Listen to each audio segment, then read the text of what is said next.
Kids, tentunya kita sudah nggak asing lagi dengan Sumpah Pemuda, bukan? Menurut Kementerian Pendidikan dan Republik Indonesia, Sumpah Pemuda merupakan ikrar pemuda-pemudi Indonesia.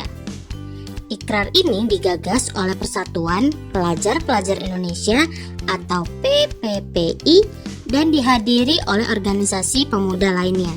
Kemudian, menurut ikrar atau janji ini melahirkan sebuah sumpah yang dibawa pemuda-pemudi untuk mempertahankan negara kesatuan Republik Indonesia.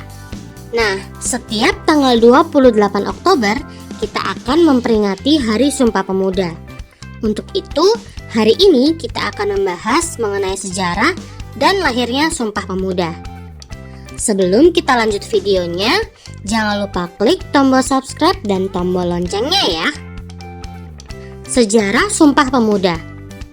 Dalam sebuah buku berjudul Makna Sumpah Pemuda tahun 2012 yang ditulis oleh Sri Surdaniatun, Sumpah Pemuda berasal dari kata sumpah dan pemuda.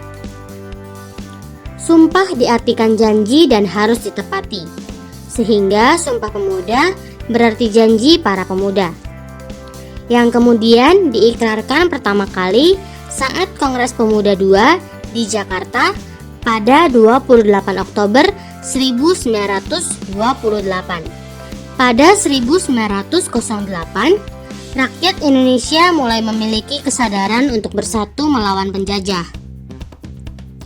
Pada berbagai wilayah, pemuda Indonesia mulai membentuk perkumpulan dan menentang penjajah.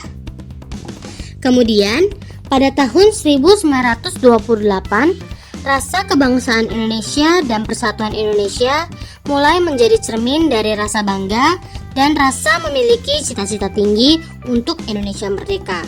PPPI yang telah dijiwai oleh cita-cita Perhimpunan Indonesia memiliki prakarsa untuk mengadakan Kongres Pemuda kedua.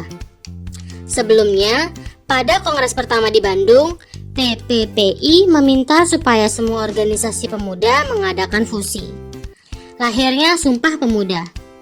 Menurut situs resmi Museum Sumpah Pemuda, atas inisiatif PPPI, Kongres Indonesia Muda Kedua atau Kongres Pemuda II dilaksanakan pada 3 gedung yang berbeda dan dibagi dalam 3 kali rapat sehingga menghasilkan Sumpah Pemuda.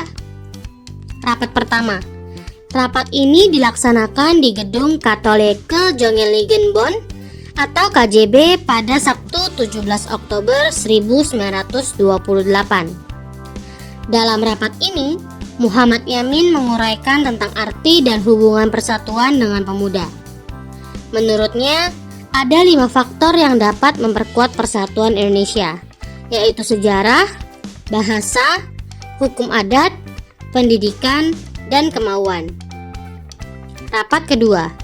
Rapat kedua terjadi pada tanggal 28 Oktober 1928 di Gedung OOS Java Bioskop yang membahas masalah pendidikan, di mana anak-anak harus mendapatkan pengetahuan kebangsaan dan harus ada keseimbangan antara pendidikan di sekolah dan di rumah. Rapat ketiga. Rapat ketiga terjadi pada hari yang sama dengan rapat kedua. Hanya saja pada sesi berikutnya berpindah ke gedung Indonesisch Clubhuis Kramat. Pada rapat ketiga dijelaskan pentingnya nasionalisme dan demokrasi selain gerakan kepanduan. Kepanduan sendiri nggak bisa dipisahkan dari pergerakan nasional. Dalam kongres terakhir ini sekaligus diumumkan rumusan hasil kongres. Oleh para pemuda yang hadir, rumusan tersebut diucapkan sebagai sumpah setia, Sumpah Pemuda. Isi Sumpah Pemuda berbunyi sebagai berikut. 1. Kami putra dan putri Indonesia mengaku bertumpah darah yang satu, tanah Indonesia. 2. Kami putra dan putri Indonesia mengaku berbangsa yang satu, bangsa Indonesia. 3. Kami putra-putri Indonesia menjunjung bahasa persatuan, bahasa Indonesia. Nah, kids, itu dia sejarah dan lahirnya Sumpah Pemuda. Apakah teman-teman hafal dengan isi dari Sumpah Pemuda? Sampai di sini dulu ya videonya. Jangan lupa like, komen, subscribe, dan share ke teman-teman lainnya ya kids. Bye-bye!